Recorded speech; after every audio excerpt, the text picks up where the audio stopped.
Hey everybody, it's Ron from Pick Dawgz, and this is Ron's Rundown. We're going to go over the MLB games scheduled for Wednesday, May 25th, 2022. Now, if you like what you see, make sure to give this video a big thumbs up and subscribe to our channel. And don't forget to leave a comment down below with what your baseball picks are for Wednesday's games. Now, if you're looking for my best bets, you can find those at the Premium Picks tab at Pickdawgz.com. I'm running a daily $15 MLB best bet, so you can check that out at Pick Dawgz Premium.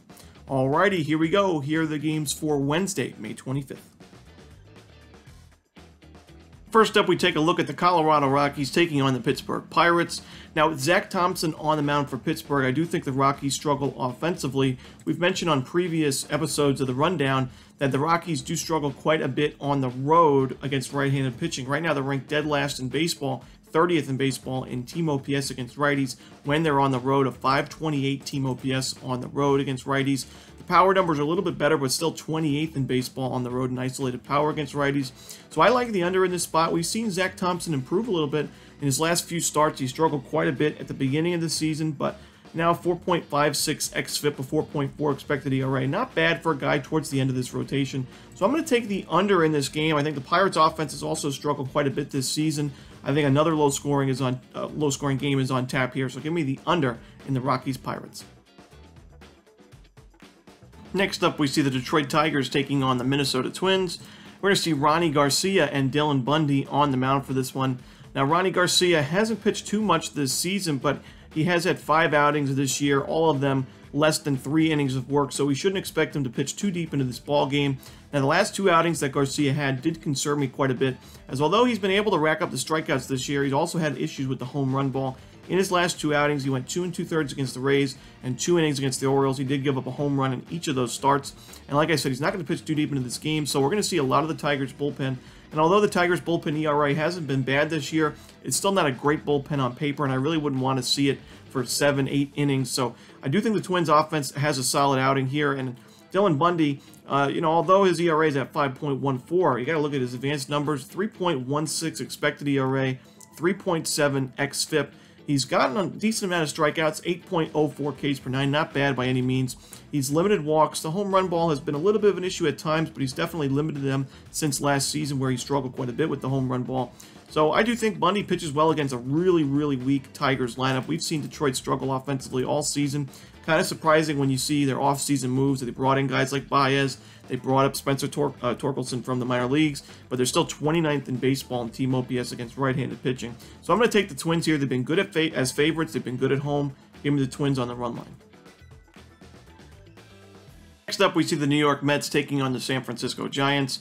Now, with Jakob Junis on the mound for the Giants, I do think the Mets are the play here. When you look at Junis, although he hasn't fared too poorly this year, 2.7 ERA, really solid, but it's only 26 2/3 innings of work.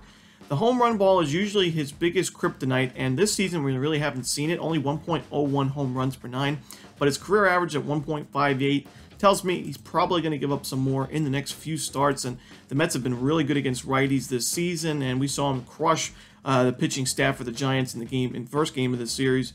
I think they get to Junis here. They're ranked 3rd in baseball in team OPS against righties this season with a 747 team OPS.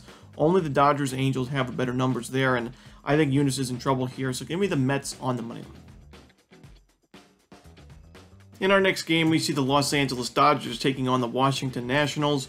Julio Urias and Erick Fedde are the projected starters for this one. Now, Julio Urias is a guy that I usually try to stay away from as his expected numbers aren't the best. Tells me he's probably going to regress a little bit. A 2.63 ERA, really solid on paper, but 4.47 FIP and a 4.14 xFIP do have me concerned. The home run ball has snuck up on him this season. Usually he's under 1 home runs per 9, but this year it's at 1.54, so getting hit a little bit harder this season. The strikeout numbers are also way down for him. The walks he's limited as well, solid there. The biggest issue for me with the Nationals, though, is that Erick Fedde's on the mound. I really can't back him in this spot. A 4.08 ERA, but a 5.4 expected ERA, 4.52 FIP. And if you look at his baseball savant page, even worse numbers there. Dodgers #1 in baseball in team OPS against righties. I do not think Fedde fares well in this spot. And while Urias may hit a little bit here, the Nationals haven't really done a great job against lefties. They're ranked 25th in baseball in team OPS against lefties and dead last 30th in the league in isolated power against lefties, the weakest team in baseball against lefties this year. So a guy like Urias that gives up a lot of home runs, he should pitch pretty well against the Nationals team that hasn't been able to deliver those long balls against lefties this season. So give me the Dodgers here on the run line. Not the best price, but I do think Los Angeles gets the job done. Next up, we see the Milwaukee Brewers taking on the San Diego Padres. Now, the Friars have been playing really solid baseball, and Yu Darvish is on the mound here.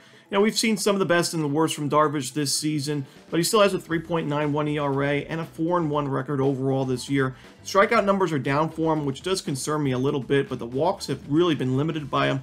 He's only given up 1 walk in his last 3 outings combined, and he's gone at least 5 2/3 in all 3 of those outings against solid teams, the Marlins, Braves, and Phillies. Padres have won all 5 of the games that Darvish has last pitched in. And Aaron Ashby, although he has fared pretty well for Milwaukee overall this year, he's not going to pitch too deep into this ball game. He's more of an opener that can go maybe 3 to 4 innings. And the Padres have really hit left-handed pitchers hard this season. They're ranked 6th in baseball in isolated power against lefties and 7th in baseball in team OPS against lefties. So I like San Diego to keep things going. I'm going to take them on the money line at home. Next up, we see the Oakland A's taking on the Seattle Mariners. Paul Blackburn and Robbie Ray are your projected starters here. Now, Robbie Ray, you know, former AL Cy Young from a season ago with the Blue Jays, but he hasn't pitched that well this season, a 4.77 ERA. Now, the advanced numbers are his friend this year as he's been able to pick up the strikeouts more in his last few starts. At the beginning of the year, strikeout numbers were way down, which is concerning for a guy that relies so heavily on strikeouts, who's had double-digit Ks per nine his entire career, basically. But Ray now back up to 9.55 Ks per nine. I think he pitches well in this spot, but I also think Paul Blackburn has a good outing here as well. A 1.91 ERA, a 2.3 FIP, a 2.88 xFIP. So sure, a little bit of regression there, but the Mariners just haven't played as well to be laying this kind of price at home, even at home when they play their best ball. The A's have been solid as a road dog this season, especially on the run line. So I'm going to take them on the run line here. I think it's a lowest scoring game, so with runs being at a premium, I think taking the 1.5 runs with the dog makes some sense. In our next game, we see the Chicago Cubs taking on the Cincinnati Reds. Kyle Hendricks and Luis Castillo on the mound for this spot.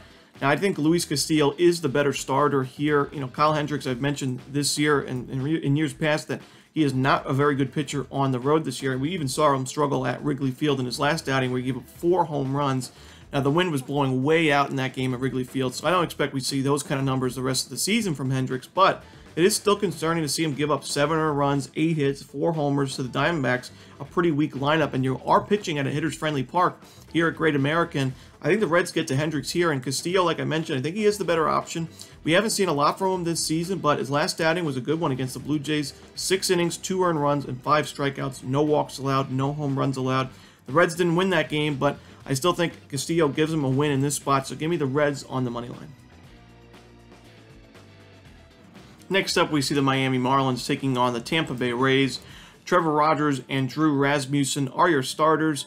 Now, Trevor Rogers has really struggled in the beginning innings of ball games. I know Mitch loves to take the Yerfie when Rogers is on the mound most times because he does struggle quite a bit in the first inning of games, but usually if he can get through that first inning, he is smooth sailing the rest of the way. He did struggle quite a bit last outing against the Braves, but I do think this is a much better spot for him against a weaker lineup in the Rays. And 8.42 Ks per 9 for Rogers. I'd like to see that number rise for a guy that's kind of relying on strikeouts, but that 5.2 ERA, I don't think it's going to last much longer. He's at a 4.12 expected FIP, so I do expect better numbers for Rogers going forward. Drew Rasmussen on the other side is a guy I'm a little bit concerned about because he is getting hit pretty hard and hasn't really had the results to show it. So sure, his ERA is at 2.33, his home runs per 9 at 0.47, but he's in the bottom 30th percentile in average exit velocity allowed and in the bottom 28th percentile in hard hit percentage. So he is getting hit pretty hard, and he's facing a Marlins lineup that has hit righties well this season. Right now in the top 10 at number 7 in team OPS against righties, and in the top 10 against righties as well in isolated power. So I do think the Marlins have some value here. I think we're getting a really good price with arguably the better starter and could be the better lineup, at least against righties. So give me the Marlins here on the money line. We're getting just too much value to pass up. In our next game, we see the Baltimore Orioles taking on the New York Yankees. Tyler Wells, and J.P. Sears are your projected starters. Now, Sears should not be expected to go too deep into this game, probably only one inning at the most, as he is an opener. We've seen him two outings this season. He pitched against these Orioles, gave up 2 hits, no earned runs, a strikeout in an inning of work. So really nothing to not a lot of information on Sears this season so far, but I do think he'll pitch well in that one inning, and then the Yankees will trust in that bullpen the rest of the way. Tyler Wells is a guy that I am concerned about pitching at Yankee Stadium. He does give up some sharp contact. We know the Yankees' bats are lethal this season, especially in the Bronx. And Wells has given up at least 1 home run in his last 2 starts, and those were against the Tigers and Rays. Pretty weak lineups against righties this season. Now you're facing a Yankee lineup that's in the top 6 in isolated power against righties and in the top 8 in team OPS against righties. So the youngster Wells, I think, is in trouble here. I'm going to take the Yankees in this spot on the run line. Next up, we see the Philadelphia Phillies taking on the Atlanta Braves. Ranger Suarez and Charlie Morton are your starters. And this is a tough game for me, as it's really dependent on what starters we're going to see on the mound. You know, Charlie Morton, we've seen some of the best from him in his last few starts. We saw him really struggle at the beginning of the season for Atlanta, but if he is pitching if he's going to pitch the way he has recently in this spot, I really like the Braves' chances. You know, Morton, in the last 3 games he's pitched in, the Braves have won all 3 of those games, and in 2 of those games they covered the run line as well. Morton's picking up the strikeouts a bit. He's limiting the walks. Only 1 home run allowed in his last 5 starts combined. So I do think he pitches well against a Phillies lineup that prefers lefties than righties. Ranger Suarez is not a guy that I trust too much in this spot and going forward. Strikeout numbers are down for him this year at 7.55. The walks allowed are up this year at 3.43, and the home runs allowed this year. Last year he was at 0.34 homers per 9. This year all the way up to 1.14. I think the Braves have the better lineup. I think they have the better starter. I think they have the better bullpen, and they're playing at home, so I got to take Atlanta here on the money line. Next up, we see the Boston Red Sox taking on the Chicago White Sox. Rich Hill and Lucas Giolito are your starters. Now, I do think things are improving for this Red Sox team, and, you know, their record's not too bad anymore. I think they're going to be able to at least make a push for the postseason if they can continue to improve like this, but this is not a very good spot for the Red Sox, unfortunately. They're playing a White Sox team that plays really well at home, and they're playing a White Sox team that crushes left-handed pitching. This year, White Sox are number 3 in baseball in team OPS against lefties, number 7 in baseball in isolated power against lefties. And, you know, even last year and the years before, the White Sox have been really dominant against lefties. And I think they get to Rich Hill here. And with Chicago having their best starter on the mound in Lucas Giolito, maybe it's debatable with the way Dylan Cease has looked this year. But Giolito, still their ace overall, 2.84 ERA. I think he pitches well enough for the White Sox to grab the win. Like I said, I think they get to Hill in this spot. And I'm going to take the White Sox here on the money line. Next up, we see the Cleveland Guardians taking on the Houston Astros. Cal Quantrill and Christian Javier are your projected starters. Now, Christian Javier, I've mentioned, I'd much rather have him in the bullpen than as a starter, just because when he gets hit, he usually gets hit pretty hard, and we've already seen him give up at least 1 home run in his last 2 starts and 3 of his last 5 as well. And he really hasn't faced the toughest lineups lately. Rangers, Nationals, Tigers, Mariners, and Rangers again. Now you're facing a much tougher lineup against righties in the Cleveland Guardians, who are ranked 5th in baseball in team OPS against righties and 7th in baseball in isolated power against righties. So I do think the Guardians have a solid day offensively here. But on the other side, I really can't trust the Guardian starter, Cal Quantrill. Sure, 3.48 ERA looks good on paper, but only 25 strikeouts and 41 in the 3rd innings. The walks have been an issue. The home run ball has also been an issue at times. He's given up at least 1 home run in his last 2 starts and 3 of his last 5 as well. And now you're going up against an Astros lineup that's number 6 in baseball in team OPS against righties and number 2 in baseball, only behind the Angels in isolated power against righties. So I think we see a high-scoring game here. I'm going to take the over in the Guardians-Astros. In our final game of the night, we see the Texas Rangers taking on the Los Angeles Angels. Glenn Otto and Reed Detmers are your projected starters. Now, I really like taking the Rangers as underdogs on the run line. They've been money as run line dogs this season, but this is not a good spot for me to take them. Glenn Otto, just not a viable starting pitcher in my opinion. 5.55 ERA.